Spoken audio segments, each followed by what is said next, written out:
যেতিয়া এটা প্ৰব্লেম কিছুমান এটা ক্লাছ মানুহ বা এটা কিছুমান মানুহ বেনিফিট কৰে সেই মানুহবিলাকে এই প্ৰব্লেমটো সলভ নকৰাকৈ সেই প্ৰব্লেমটো মেনেজ কৰে নিজৰ প্ৰফিটৰ কাৰণে আপুনি ভাবে নেকি যে এই PRC ইছ্যুটো অৰুণাচল গভৰ্ণমেণ্টৰ কিছুমান মানুহ কিছুমান পলিটিকেল হ'ব পাৰে নিজৰ পাৰ্চনেল ইণ্টাৰেষ্ট হ'ব পাৰে সলভ নকৰাকৈ তেওঁলোকে মেনেজ কৰিবলৈ ট্ৰাই কৰে নেকি এই প্ৰব্লেমটো যাৰ মানুহখিনি ভুক্তভোগী হ'ব মই এইটো কথা নকওঁ যে চৰকাৰৰ কি ভুল আনৰ কি ভুল বেলেগ সংগঠনে বিৰোধিতা কৰিছে সেইটোতো অবভিয়াছলি সেইটোতো হয় কিন্তু আমি কি কৰি আছোঁ সেইটো বহুত ডাঙৰ এটা প্ৰশ্ন আজি লেকাঙৰ ৰাইজে কি কৰি আছে লেকাঙৰ সম্প্ৰদায়বিলাকে কি কৰি আছে আজি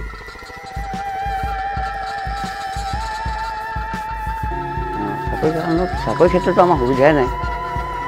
PRC means permanent residence certificate আমাৰ দেউতা ইয়াতে জন্ম হ'ল ময়ো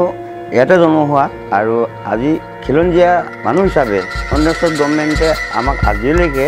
আপোন বুলি ভাবিব